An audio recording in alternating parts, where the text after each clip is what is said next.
Okay, so Unit 1, Introduction to Managerial Economics, Part 1. So,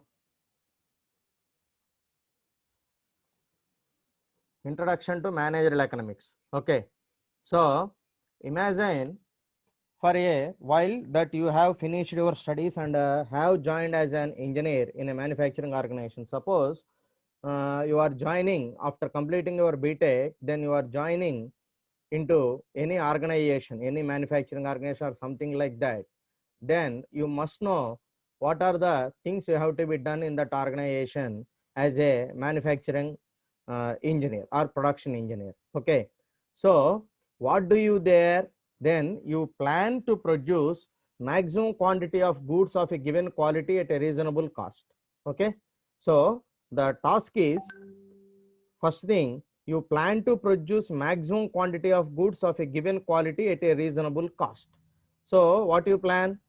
Maximum quantity of goods of a given quality at a reasonable cost. That means you give good quality at a least price, and you are also produce maximum quantity. You have to plan for maximum quantity of goods and also quality also. There is important thing. You only focus on does not focus on maximum quantity and also as well as quality also. Okay, quantity and quality both are important. And also the third thing is reasonable cost. Okay, so reasonable cost is also very important. So then next thing is on the other hand, if you are a sales manager, you have to sell a maximum amount of goods with minimum advertisement costs. Okay, so then next thing is you have to sell the products which are manufactured in the organization with a minimum advertisement cost. That means you sell more products with less amount of advertisement cost, then automatically the organization gets maximum profits. Okay, so every organization mainly focus on the cost. Okay, that means profit only. Okay, without profit no organization will be running in a smooth manner in a long term. Okay, so every company wants profit, more profit, more profit, more profit, because the all the businesses are run on only for motive on a profit only. Okay, so without profit they are unable to run the business. Okay, that's why every business organization wants more profits. Okay, less investment and more profits. Okay, then in other words, you want to minimize your cost and maximize your returns, and by doing so. Okay, so next thing is in another words, in another meaning, you want to minimize your cost and maximize your returns, and by doing so. Okay, so Hello, sir. sorry, tell me. Sir, explain in Telugu also, sir. We can't understand, sir. Okay, so the direction is please try to convey in English only. That's why I am trying to tell in English. Is it problem for only you and remaining also? All are, sir. Okay okay okay so అందరూ తెలుగులోనే చెప్తున్నారా, ఇంగ్లీష్లో కూడా చెప్తున్నారా? అంటే రెండు mix. Okay, so ఇక్కడ ఏం చెప్తున్నారంటేనమ్మా, ఒక ఆర్గనైజేషన్లో మనం ఎంటర్ అయినప్పుడు, ఒక ఎంప్లాయీగా ఎంటర్ అయినప్పుడు అక్కడ కేవలం మన టెక్నికల్ నాలెడ్జ్ మాత్రమే కాకుండా, in addition to that you have to know about management things also. ఎందుకని చెప్తున్నారు? Suppose if you are handling a project. Okay, so మీరు ఆర్గనైజేషన్లోకి ఎంటర్ అయిన తర్వాత మీరు ఒక ప్రాజెక్ట్ మీకు ఇచ్చినప్పుడు అది హ్యాండిల్ చేయాలి అని అంటే కనుక, సో ఆ ప్రాజెక్ట్ గురించినటువంటి పూర్తి అవగాహన మీకు రావాలి. అంటే దాని అర్థం ఏంటి?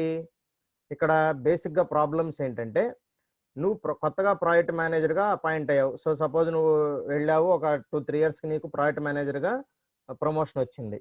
ఓకే, సో ప్రాజెక్ట్ మేనేజర్గా ప్రమోషన్ వచ్చినప్పుడు మీకు అక్కడ ప్రాబ్లం ఏంటంటే, అప్పటి వరకు మీరు ఓన్లీ టెక్నికల్ నాలెడ్జ్ మాత్రమే నేర్చుకుని ఉంటారు, రైట్?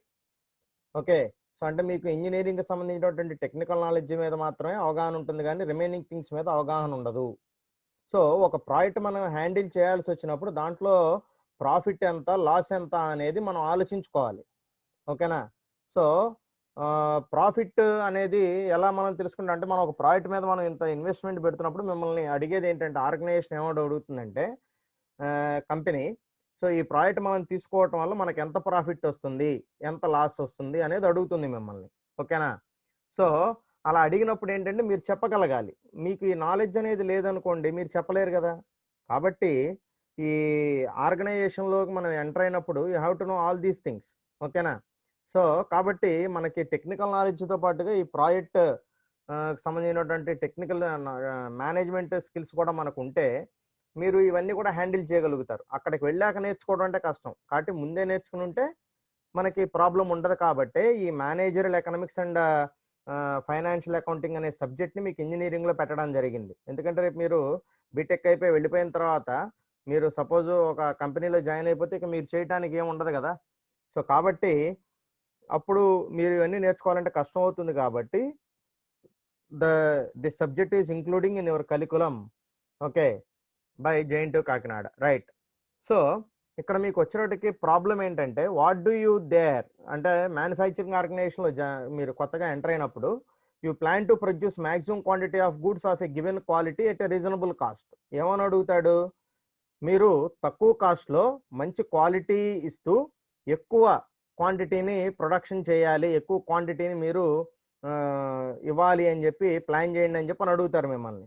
సో అది ఒక ప్రొడక్షన్ మేనేజర్కి ఇచ్చినటువంటి టాస్క్. అది ఈ టాస్క్ చేయాలంటే అతనికి ఏం తెలిసి ఉండాలి? మేనేజరల్ ఎకనామిక్స్ తెలిసి ఉండాలి.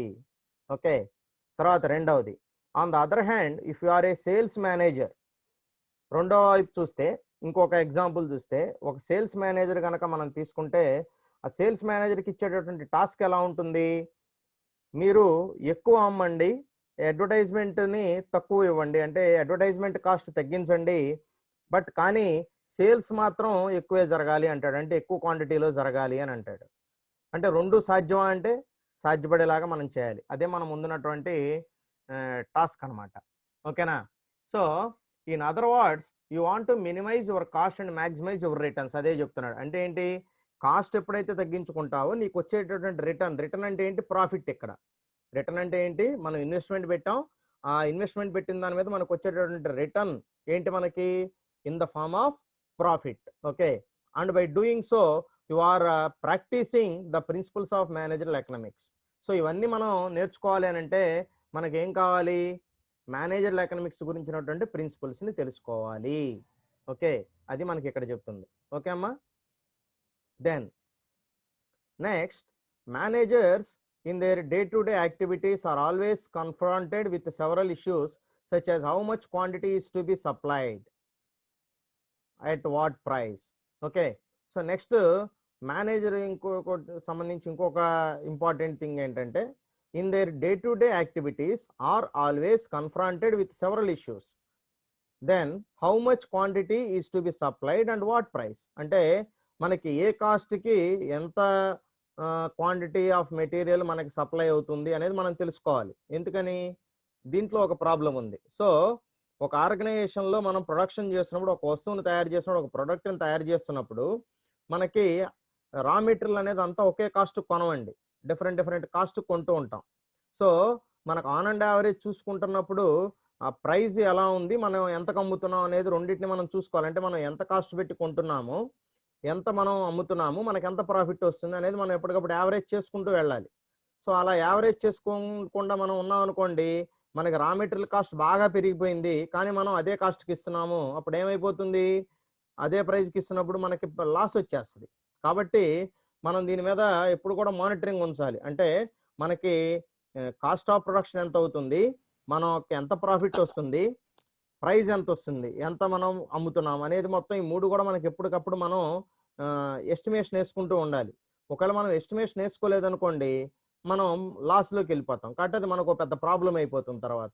Okay, then it should the product be made internally or whether it should be bought from outside. అంటే మనం ఈ ప్రోడక్ట్ని మనం తయారు చేస్తే మనం తక్కువ కాస్ట్కి ఇవ్వగలుగుతున్నామా, లేదనంటే మనకన్నా తక్కువ కాస్ట్కి బయట మనకి రెడీగా ఉంటే దాన్ని కొని తెచ్చుకోవడం బెటరా?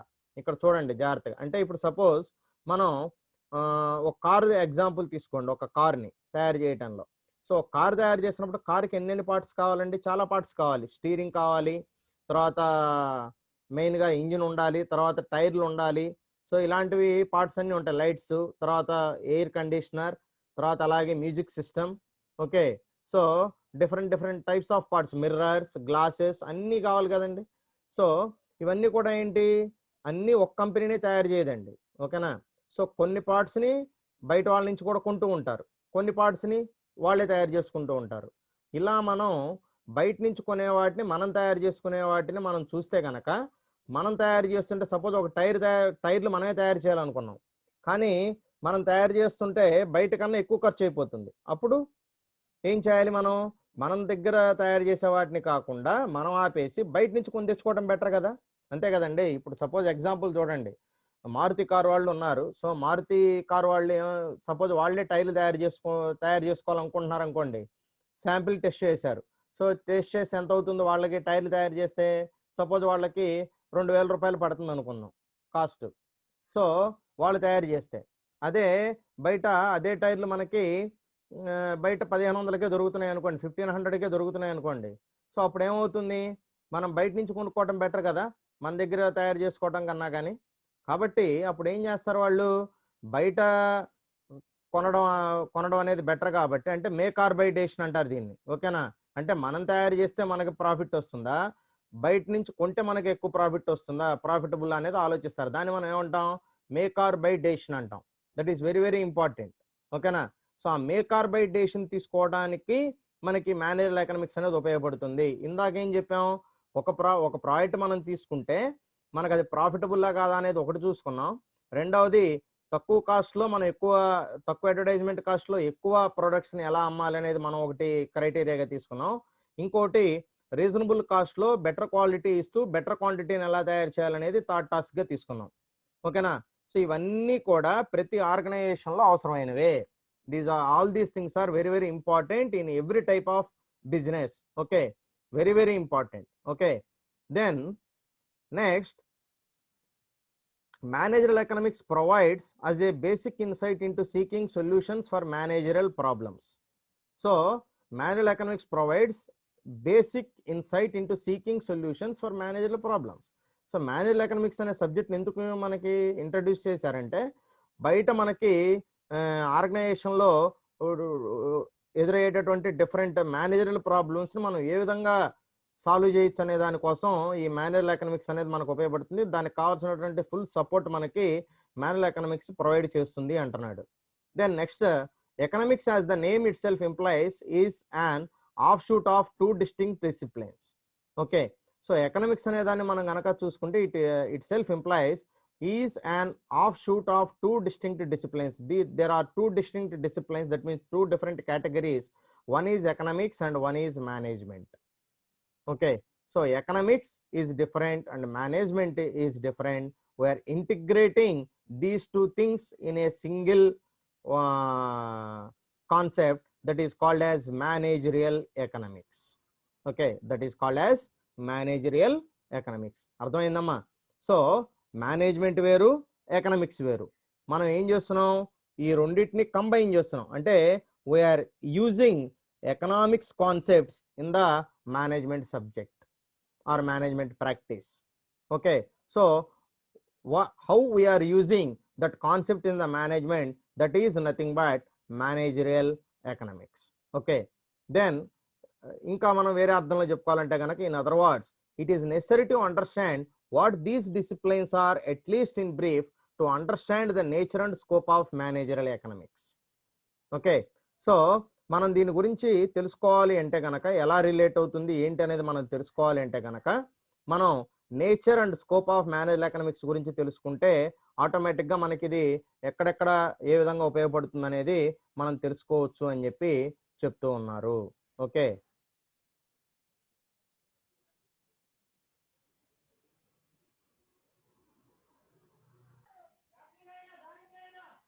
so next concept, introduction to economics. Okay, so introduction to economics is nothing but, so what is the meaning of economics? Okay, so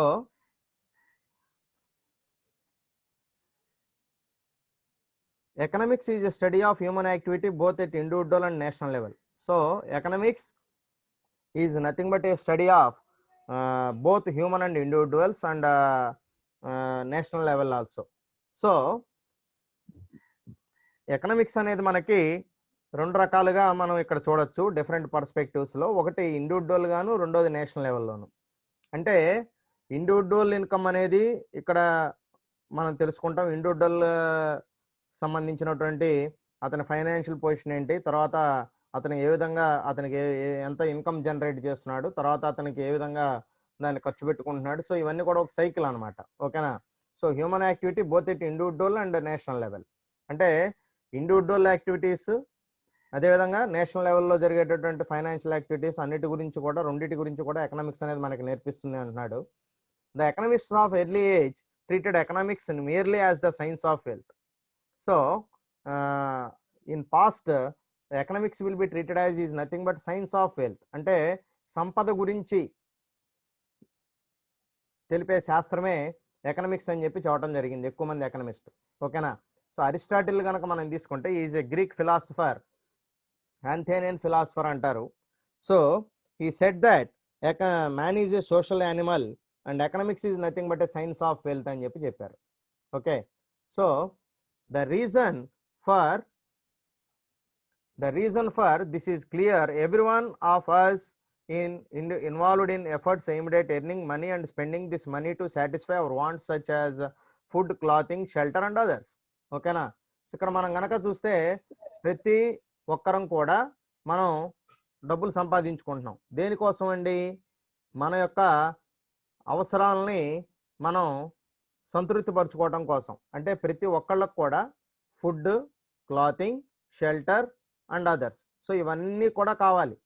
ఓకేనా. ఫుడ్ కావాలి, క్లాత్స్ కావాలి, షెల్టర్ కావాలి, ఇవన్నీ కూడా కావాలి. అంటే తినడానికి తిండి, త్రాగడానికి నీరు, తర్వాత బట్టలు మనకి డ్రెస్ కోసం క్లాత్స్ కావాలి, తర్వాత షెల్టర్ ఉండడానికి ఇల్లు కావాలి.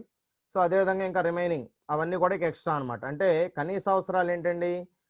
Food, clothing, shelter and education and health. ఓకేనా. సో ఈ మూడింటితో పాటుగా ఇంకొక రెండు అదనంగా చేరిస్తే కనుక మనం education and health is also very very important. So the government is also focusing on these things. ఓకేనా. సో అంటే గవర్నమెంట్ చేసేటటువంటి వెల్ఫేర్ యాక్టివిటీస్ అన్ని కూడా దేని మీద ఎక్కువ ఉంటాయి? Food, shelter and education and health. ఓకేనా. సో హెల్త్ మీద స్కీమ్స్ ఇస్తున్నారు. తర్వాత ఎడ్యుకేషన్ కోసం మనకి government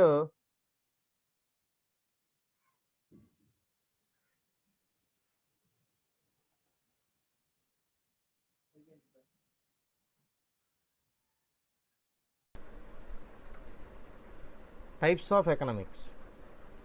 There are two types of economics, microeconomics and macroeconomics. So microeconomics means, the term micro means small, that means small thing.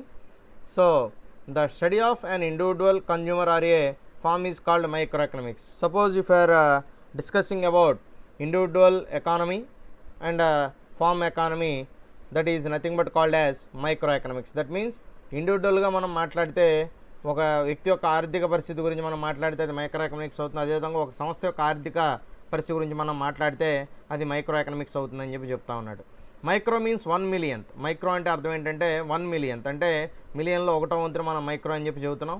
And micro economics deals with behaviour and problems of single individual and of micro organisation.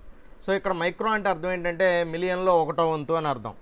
So అంటే million అనేది మనం తీసుకుంటే చాలా పెద్ద number, దాంట్లో 1వ వంతు అంటే చాలా మైనర్ అని చెప్పి మనం ఇక్కడ అర్థం చేసుకోవచ్చు. Then micro economics deals with behaviour and problems of single individual and of micro organisation. So మనం మైక్రో ఎకనామిక్స్ కనుక మనం తీసుకుంటే ఇది ఒక ఇండివిజువల్ యొక్క బిహేవియర్ని, అదేవిధంగా ఒక ఇండివిజువల్ యొక్క ప్రాబ్లమ్స్ని ఐడెంటిఫై చేసి వాటిని మనం ఏ విధంగా అనాలిసిస్ చేయాలనేది మనకి దీంట్లో మనం నేర్చుకోవడం అనేది జరుగుతుంది.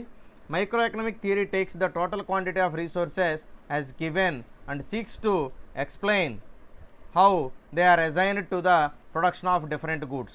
Okay. So microeconomic theory అనే దాంట్లో మనకి టోటల్ క్వాంటిటీ ఆఫ్ రీసోర్సెస్ అంటే మనం ఓవరాల్గా మన దగ్గర ఉన్నటువంటి టోటల్ క్వాంటిటీ ఆఫ్ రీసోర్సెస్ మన దగ్గర ఉన్నటువంటి రీసోర్సెస్ ఏవైతే ఉన్నాయో వాటిని మనం ఏ విధంగా డిఫరెంట్ గూడ్స్ మనం ఇక్కడ ప్రొడక్షన్ చేస్తున్నాం కాబట్టి ఆ డిఫరెంట్ గూడ్స్కి వాటిని మనం ఏ విధంగా అజైన్ చేయాలి అంటే వేటికి ఏ గూడ్స్కి ఎంత మొత్తంలో మనం రీసోర్సెస్ని అలాట్ చేయాలి అనే దాన్ని మనం డిసైడ్ చేయాలంటే కనుక అక్కడ మనకు ఈ మైక్రో ఎకనామిక్ థియరీ అనేది బాగా ఉపయోగపడుతుంది అని చెప్పి చెప్తా ఉన్నాడు. So while distributing the resources for different types of goods, then we are using microeconomic theory that is very helpful to distribution. Okay.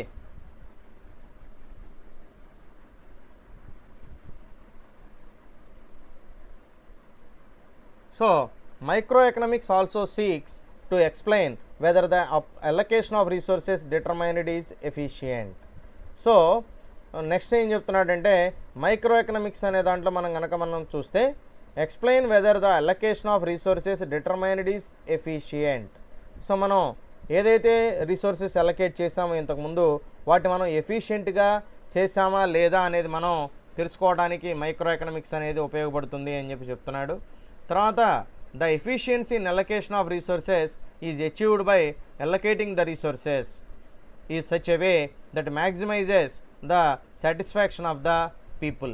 ఇక్కడ మనకి నెక్స్ట్ ఏం చెప్తున్నాడంటే the efficiency in allocation of resources అంటే మనం ఏదైతే మనం రీసోర్సెస్ని అలొకేట్ చేసామో వాటిని మనం ఎఫిషియెంట్గా చేసామో లేదా అనేది మనకి దేని ద్వారా తెలుస్తుందంటే అల్టిమేట్గా సాటిస్ఫాక్షన్ ఆఫ్ ద పీపుల్ అంటే మనం ఫైనల్గా అవుట్పుట్ అనేది మనం ఇచ్చిన తర్వాత అవుట్పుట్ తోటి మనకు ఆ పీపుల్ ఎవరైతే అవుట్పుట్ రిసీవ్ చేసుకున్నారో అంటే that is nothing but product, okay, or service.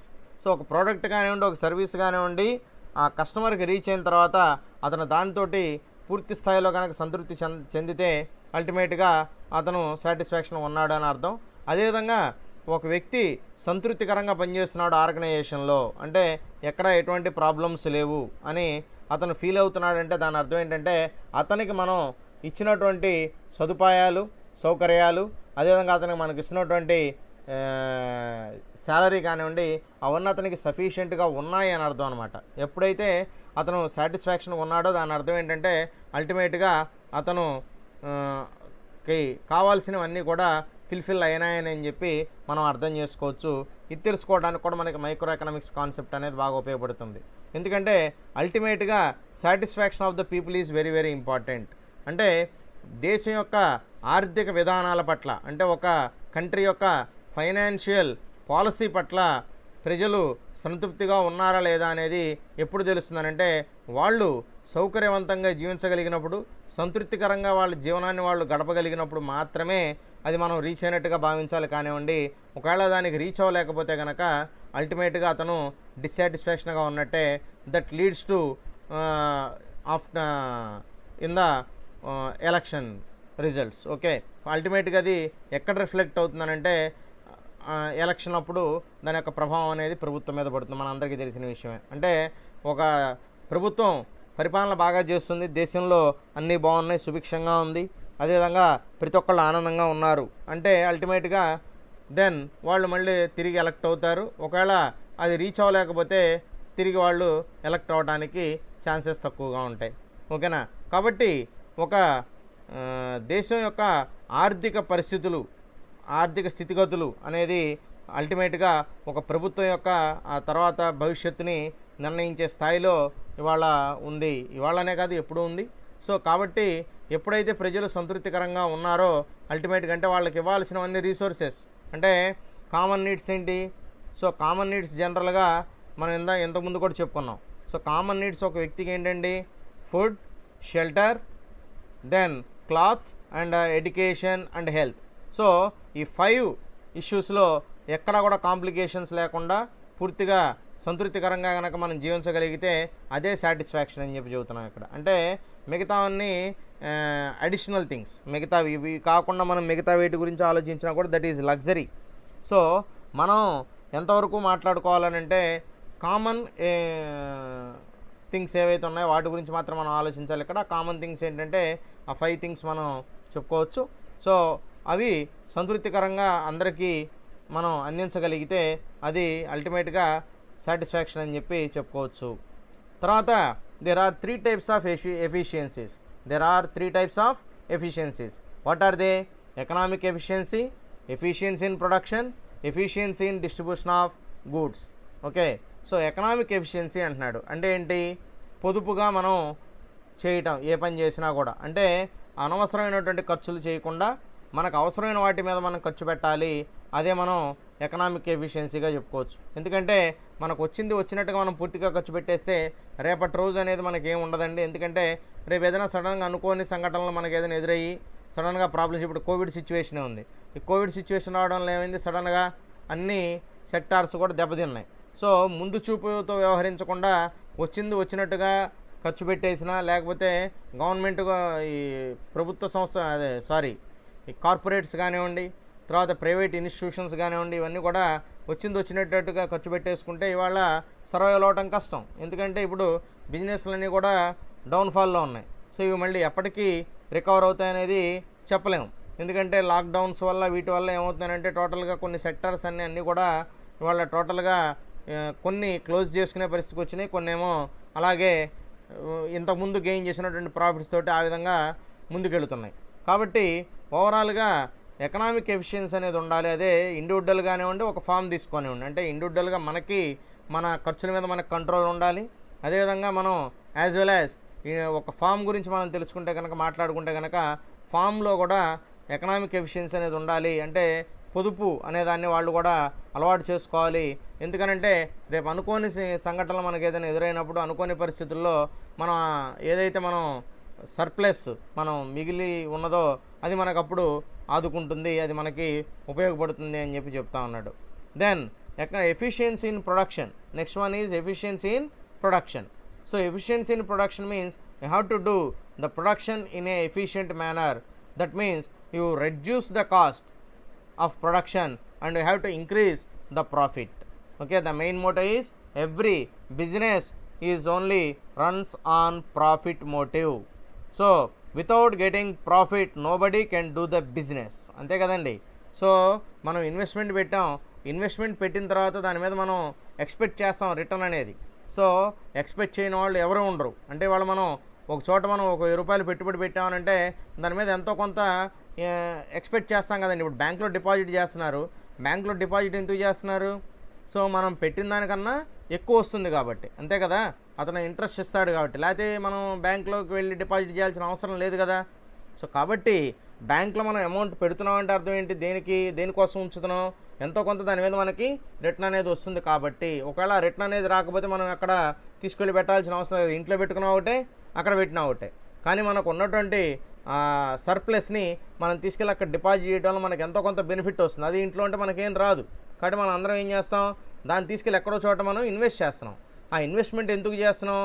Have expect something on investment, that is nothing but ROI, return on investment. Okay, so కాబట్టి ప్రతి ఒక్కళ్ళు కూడా ఇక్కడ ప్రాఫిట్ మోటివ్ తోటి పనిచేస్తారు. కాబట్టి మనం ఆ ప్రాఫిట్ని ఇంక్రీజ్ చేసుకోవాలి అంటే కనుక అది ఎఫిషియన్సీ ఇన్ ప్రొడక్షన్. అంటే ఎప్పుడైతే ప్రొడక్షన్లో మనం ఎఫిషియన్సీ అనే దాన్ని ఇంక్రీజ్ చేసుకుంటామో అల్టిమేట్గా మనకి కాస్ట్ ఆఫ్ ప్రొడక్షన్ తగ్గిపోతుంది, ప్రాఫిట్ అనేది ఇంక్రీజ్ అవుతుంది. ఓకేనా, అది మెయిన్ రీజన్ అనమాట. తర్వాత third one, efficiency in distribution of goods. Okay, so distribution of goods అనేది కూడా ఇక్కడ ఎఫిషియెంట్గా చేయాలి అంటున్నాడు. అంటే మన దగ్గర వస్తువు తయారైన దగ్గర నుంచి ఆ వస్తువు కస్టమర్కి రీచ్ అయ్యే వరకు మొత్తం కూడా మనదే బాధ్యత. దాన్ని ఎంత జాగ్రత్తగా మనం అక్కడికి పంపించాలి, ఎలా పంపించాలి అనేది కూడా మనం ఇక్కడ ఎఫిషియెంట్గా జరగాలి. సో ఎందుకంటే అల్టిమేట్గా వస్తువు తయారైన తర్వాత మనం దాన్ని కస్టమర్కి అందించడం అనేదే మన ముందున్నటువంటి ప్రధానమైనటువంటి కర్తవ్యం. దాన్ని మనం ఏ విధంగా చేస్తాం అనేది మనం ప్లాన్ చేసుకుని ఎఫిషియెంట్గా చేయాలి అని చెప్పి చెప్తా ఉన్నాడు. Then importance of micro economics. Micro economics యొక్క ఇంపార్టెన్స్ ఏంటి అనేది కనుక మనం చూస్తే, so from the theoretical point of view it explain the function of a free intense economics. It tells as how consumer and producer takes the decision for millions of goods and services to consume and produce. Okay, so మనం theoretical point of వ్యూలో కనుక చూస్తే it explain the function of a free intense economics. It tells as how consumer and producer takes the decision for millions of goods. So ఇక్కడ మనం ఏ బిజినెస్లో అయినా మనకి మెయిన్గా ఉండేది ఇద్దరు పీపులేనండి. ఒకటి కన్జ్యూమర్, రెండవది ప్రొడ్యూసర్. అంటే తయారు చేసేవాడు, కొనేవాడు, అంతే కదా. సో వీళ్ళిద్దరూ ఉంటేనే బిజినెస్ అనేది జరుగుతుంది. తయారు చేయాలి, వాటిని కొనడానికి కొనే వినియోగదారులు ఉండాలి. ఈ రెండు ఉన్నప్పుడు మాత్రమే ఏ వ్యాపారమైనా నడుస్తుంది, లేకపోతే లేదు కదండి. సో ఇక్కడ మనకి మిలియన్స్ ఆఫ్ గుడ్స్ ఉంటాయి. అంటే ప్రొడ్యూసర్ ముందు కానివ్వండి, కన్జ్యూమర్ ముందు కానివ్వండి. అంటే ఇప్పుడు నేను ఒక బిజినెస్ స్టార్ట్ చేయాలనుకుంటే కొత్తగా స్టార్ట్ చేస్తే అది వేరే విషయం. లేదు, ఉన్న దాంట్లోనే నేను ఏదో ఒక బిజినెస్ని సెలెక్ట్ చేసుకోవాలి, ఆ పర్టికులర్ బిజినెస్లోకి నేను ఎంటర్ అవ్వాలనుకున్నప్పుడు నా ముందు నెంబర్ ఆఫ్ ఆప్షన్స్ ఉంటాయి. సో ఏ బిజినెస్ చేయాలి అంటే కాస్మెటిక్స్లో చేయాలా, లేదంటే ఎఫ్ఎంసీజీలో చేయాలా, లేకపోతే ఇంకొక హెల్త్ సెక్టార్లోకి వెళ్ళాలా, లేకపోతే కార్పొరేట్స్కి వెళ్ళాలా, లేదంటే ఎడ్యుకేషనల్ సర్వీసెస్లోకి వెళ్ళాలా, లేదంటే కన్సల్టెన్సీ సర్వీసెస్కి వెళ్ళాలా, లేదంటే ఐటీ కన్సల్టెన్సీ సర్వీసెస్కి వెళ్ళాలా, లేకపోతే అకౌంటింగ్ కన్సల్టెన్సీ సర్వీస్కి వెళ్ళాలా. సో ఇలా మనకి మన ముందు సర్వీస్ పరంగాను, అదేవిధంగా ప్రొడక్షన్ పరంగాను, అంటే ఏదో ఒక ప్రోడక్ట్, నెంబర్ ఆఫ్ ప్రోడక్ట్స్ మనకి అవైలబుల్గా ఉన్నాయి, ఆ ప్రోడక్ట్స్లో ఏది సెలెక్ట్ చేసుకోవాలి. సో ఇటువంటి డెసిషన్స్ అన్నీ మనం తీసుకోవాల్సి ఉంటుంది. ఏది సెలెక్ట్ చేసుకోవాలనేది మన ముందున్నటువంటి ఒక పెద్ద సమస్య. సో మనం ఈజీగా ఇక్కడ ఈ మైక్రో ఎకనామిక్స్ కాన్సెప్ట్స్ని ఉపయోగించుకుని వాటిని మనం అనాలిసిస్ చేసుకుని ఏ టైప్ ఆఫ్ ప్రోడక్ట్ మనం కన్జ్యూమ్ చేస్తున్నారు, తయారు చేయాలి, ఎవరు వాటిని అల్టిమేట్గా దానికి మనం తయారు చేసిన దానికి టార్గెట్ కస్టమర్స్ ఉన్నారా లేదా అనేది మనం ఐడెంటిఫై చేసుకోవడానికి మైక్రో ఎకనామిక్స్ అనేది బాగా ఉపయోగపడుతుంది అని చెప్తా ఉన్నాడు. తర్వాత for practical importance micro economics helps in the formulation of economics policies calculated to promote efficiency in production and welfare of the masses. So ఇక్కడ మనకి నెక్స్ట్ టైం పాయింట్ అంటే ఇది ఇంపార్టెన్స్ ఏమంటున్నాడంటే మైక్రో ఎకనామిక్స్కి సంబంధించి it helps in the formulation of economic policies. So for country and also for an individual and also for an individual firm. Okay, so అది private సంస్థ కానివ్వండి, ప్రభుత్వ రంగ సంస్థ కానివ్వండి, ఒక వ్యక్తి కానివ్వండి, ఎవరైనా కానివ్వండి. సో ప్రతి ఒక్కళ్ళు కూడా మనం కొన్ని ఎకనామిక్ పాలసీస్ అనే వాటిని డెవలప్ చేసుకోవాలి, ఫార్ములేట్ చేసుకోవాలి. ఎందుకని? అవే మనకి ఎఫిషియన్సీని ఏ విధంగా ఇంక్రీజ్ చేసుకోవాలి, ప్రొడక్షన్లో కానివ్వండి, దేని పరంగా కానివ్వండి, ఎఫిషియన్సీని ఇంక్రీజ్ చేసుకోవాలంటే కనుక మనకు ఎకనామిక్ పాలసీస్ అనేది బాగా ఉపయోగపడతాయి. సో అందుకనే గవర్నమెంట్ కూడా ఎకనామిక్ పాలసీ అనే దాన్ని ప్రతి సంవత్సరం కూడా వాళ్ళు రివ్యూ చేయడం జరుగుతుంది. They are continuously changing economic policy of the country, they are reviewing in a regular manner. So ఎందుకంటే ఎకనామిక్ పాలసీ అనే దాని మీదే ఒక దేశ యొక్క భవిష్యత్తు అంటే ఫైనాన్షియల్ పొజిషన్, ఆర్థిక పరంగా ఆ దేశం యొక్క భవిష్యత్తు ఎలా ఉండబోతుంది, మనం ఎలా ముందుకు తీసుకెళ్లాలనుకుంటున్నాం అనేది మొత్తం కూడా ఈ ఎకనామిక్ పాలసీ మీద డిపెండ్ అయి ఉంటుంది. That's why economics is very very important at individual level and also national level. So promote efficiency in production and welfare of the masses. So ప్రొడక్షన్లో ఎఫిషియన్సీని ప్రమోట్ చేయడానికి అల్టిమేట్గా అది దేనికి ఉపయోగపడాలి అని అంటే ప్రజల యొక్క శ్రేయస్సుకి, వ్యక్తి యొక్క శ్రేయస్సుకి ఉపయోగపడే విధంగా ఉండాలి అని చెప్తా ఉన్నాడు. That is the importance of micro economics. తర్వాత లిమిటేషన్స్ ఆఫ్ మైక్రో ఎకనామిక్స్ అంటే దీనికి కూడా కొన్ని లిమిటేషన్స్ ఉన్నాయి, పరిమితులు ఉన్నాయి. అవి ఏంటనేది కనుక మనం చూస్తే first point, it cannot give an idea of the functioning of the economy as whole. So మనం ఇక్కడ చూస్తే కనుక ఎకానమీ యాజ్ ఎ హోల్ అంటే ఓవరాల్ కాన్సెప్ట్ అనేది ఇక్కడ మనం మాట్లాడటం అనేది కుదరదు. దీంట్లో అదొక లిమిటేషన్, ఓన్లీ ఇండివిజువల్ ఫామ్ గురించి మాత్రమే మాట్లాడుతుంది, అదొక లిమిటేషన్గా చెప్తా ఉన్నాడు. అండ్ ఇది ఇక్కడ దీంట్లో ఉన్న నెక్స్ట్ ప్రాబ్లం ఏంటంటే it assume full employment which is rare phenomena. దీంట్లో ఉన్నటువంటి ఇంకొక ఎగ్జంప్షన్ ఏంటంటే wrong assumption, always it assumes fall of employment అంటే ఎంప్లాయ్మెంట్ పడిపోతూ ఉంటుందనేది ఇక్కడ ఉన్నటువంటి ఒక బేసిక్ ఎగ్జంప్షన్. కానీ అది అన్రియలిస్టిక్ ఎగ్జంప్షన్, ఎందుకంటే పడిపోతూనే ఉండదు కదా, పెరుగుతూ ఉంటుంది, తగ్గుతూ ఉంటుంది. But it always considers there is fall of employment అని చెప్పి ఎప్పుడు కూడా ఎగ్జంప్షన్ అనేది ఫిక్స్డ్గా పెట్టుకోవటం జరిగింది. అది ఒక లిమిటేషన్గా మనం ఇక్కడ చెప్తూ ఉన్నాం.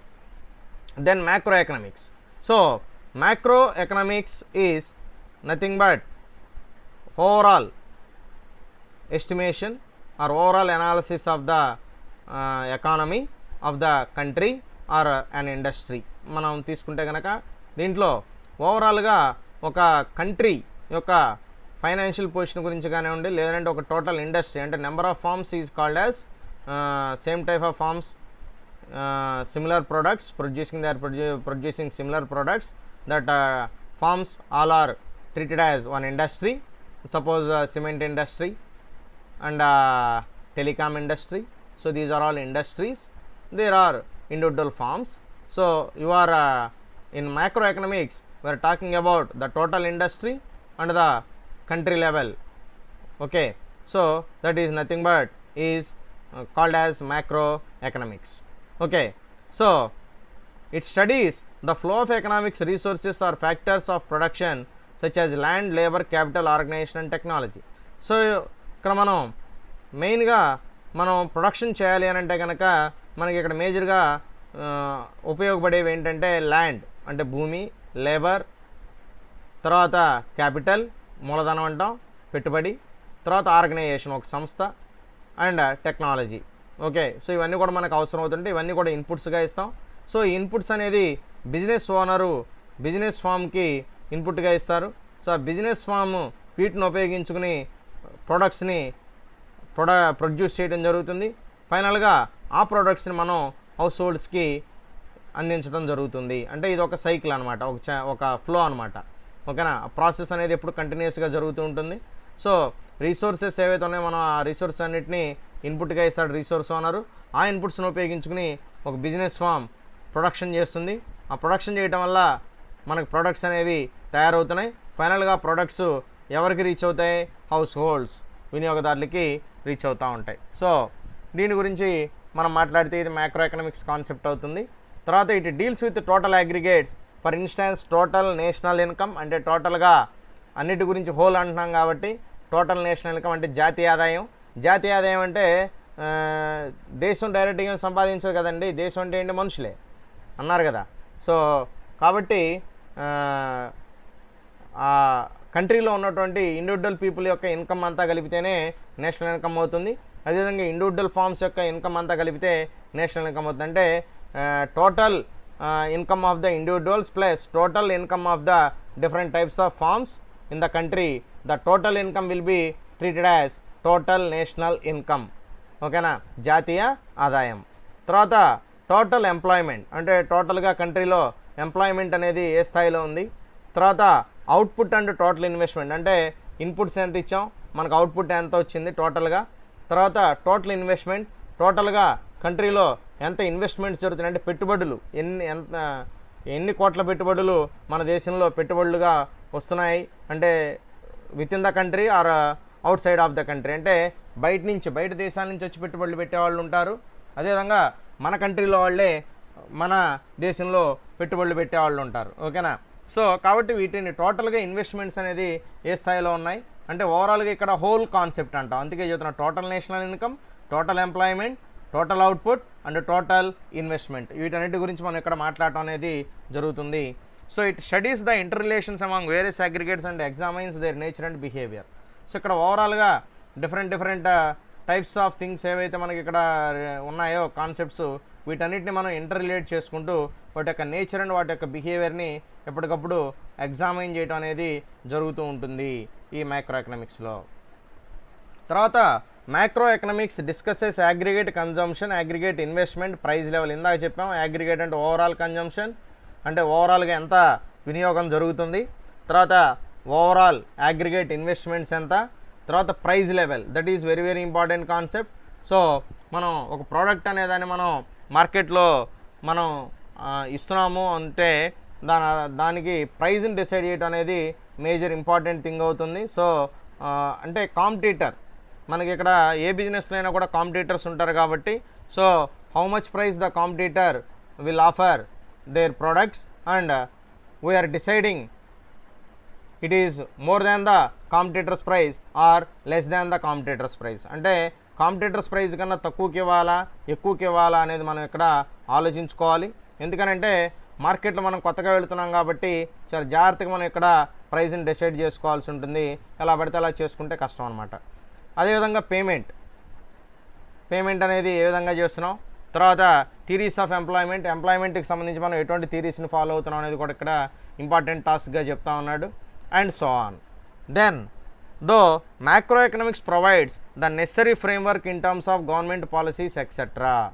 ఓకే, సో ఈ మ్యాక్రో ఎకనామిక్స్ అనే కాన్సెప్ట్ గవర్నమెంట్ పాలసీస్ గురించి కూడా మాట్లాడుతుంది. అంటే గవర్నమెంట్ పాలసీస్ని మనం డిసైడ్ చేయాలంటే ఫైనాన్షియల్ పాలసీ, ఒక కంట్రీకి ఫైనాన్షియల్ పాలసీని డెవలప్ చేయాలంటే దానికి కూడా మనకు ఈ మ్యాక్రో ఎకనామిక్స్ కాన్సెప్ట్ అనేది, ఎందుకంటే గవర్నమెంట్ అంటే means total country or total state. Okay, for the firm to act upon dealing with analysis of business conditions. So ఒక ఫామ్ తన యొక్క బిజినెస్ కండిషన్స్ ఏ విధంగా ఉందనేది అనాలిసిస్ చేసుకోవాలన్నా it has less direct relevance in the study of theory of firm. ఎందుకంటే individual కదా, మనం థియరీ ఆఫ్ ఫామ్ అనేది మనం ఇండివిజువల్ కాబట్టి ఇది మైక్రో ఎకనామిక్స్లో ఎక్కువగా ఫోకస్ చేయడం జరుగుతుంది, కానీ మ్యాక్రో ఎకనామిక్స్లో దీనికి తక్కువ ప్రాధాన్యత ఇవ్వడం అనేది జరుగుతూ ఉన్నది. తర్వాత ఇక్కడ మనం ఒక చిన్న ఎగ్జాంపుల్ తోటి మీకు అసలు మైక్రో ఎకనామిక్స్ అంటే ఏంటి, మ్యాక్రో ఎకనామిక్స్ అంటే అనేది మీకు క్లియర్గా అర్థమయ్యేట్టుగా చెప్తాను, ఒకసారి జాగ్రత్తగా వినండి. సో మైక్రో అంటే ఇప్పుడు మనం సపోజ్ ఒక కంట్రీలో ఒక వ్యక్తి గురించి మాట్లాడితే అది ఏమవుతుందంటే మైక్రో ఎకనామిక్స్ అంటాం. అది ఓవరాల్గా కంట్రీ గురించి మాట్లాడితే అది మనం మ్యాక్రో ఎకనామిక్స్ అని చెబుతున్నాం. దీనికి ఒక చిన్న ఎగ్జాంపుల్ కూడా మనకి చూడడం జరిగింది, అంటే జనరలైజ్ చేసి. సో మనం ఒక ఫారెస్ట్ తీసుకుంటే, ఒక బిగ్ ఫారెస్ట్ తీసుకుంటే ఆ ఫారెస్ట్లో ఉన్నటువంటి ఒక పర్టికులర్ ప్లాంట్, ఒక చెట్టు గురించి మనం కనుక మాట్లాడితే అది ఏమవుతుందనంటే మైక్రో ఎకనామిక్స్ కాన్సెప్ట్ అవుతుంది. ఓవరాల్గా ఫారెస్ట్ మొత్తం గురించి కనుక మనం మాట్లాడితే దాన్ని మనం మ్యాక్రో ఎకనామిక్స్ కాన్సెప్ట్ కింద తీసుకోవడం జరుగుతుంది. That is the best example for understanding what is the difference between microeconomics and macroeconomics. Okay, thank you all.